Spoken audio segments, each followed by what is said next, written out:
আমার শ্বশুর বাড়িতে ভীষণই এক জ্বালা। মাছ মাংস ডিম যতই এলাই আয়োজন হোক না কেন, প্রতিদিন দুপুরবেলা পাতের কোণে এক বাটি ডাল থাকতেই হবে। জ্বালাটা আর কারণ নয়, আমারই একমাত্র হাজবেন্ডের।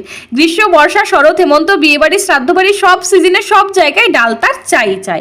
আমার বাড়িতে হুট করে কোনো কুটুম চলে এলে আর কিছু খেতে পাক না পাক, ডাল ভাতটা অন্তত পাবে। তাকে তো মাঝে মাঝে আর কিছু হলে বলেই ফেলি, বিয়ের মন্ত্র পড়ার সময় 365 দিন ডাল রান্নার মন্ত্রণাটা আমাকে দিয়ে পড়ে নিতেই পারতে। নইলে ওই যখন আমার ভাত কাপড়ের দায়িত্ব নিয়েছিলে, তখন অন্তত একবার তোমার জন্য 7 জন্মের ডাল রান্নার দায়িত্বটাও আমায়ও দিতে পারতে। সে তো শুনে হাসতে হাসতেই পাগল হয়ে যায়।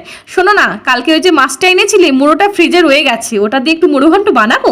সে বলে মুড়ো ঘন্ট মাংস ঘন্ট যা বানাবে বানাও, আমার তো একটু ডাল হলেই হলো।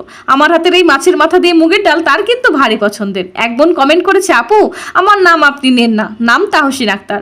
আরে বোন আর বলো না, এই ডাল রান্নার চক্করে আমি সব ভুলে যাই। অনেক ভালোবাসা রইলো তোমার প্রতি। আচ্ছা, তোমাদের বাড়িতে কি ডাল রান্না নিয়ে একই সমস্যা? কমেন্টে আমায় জানিও কিন্তু।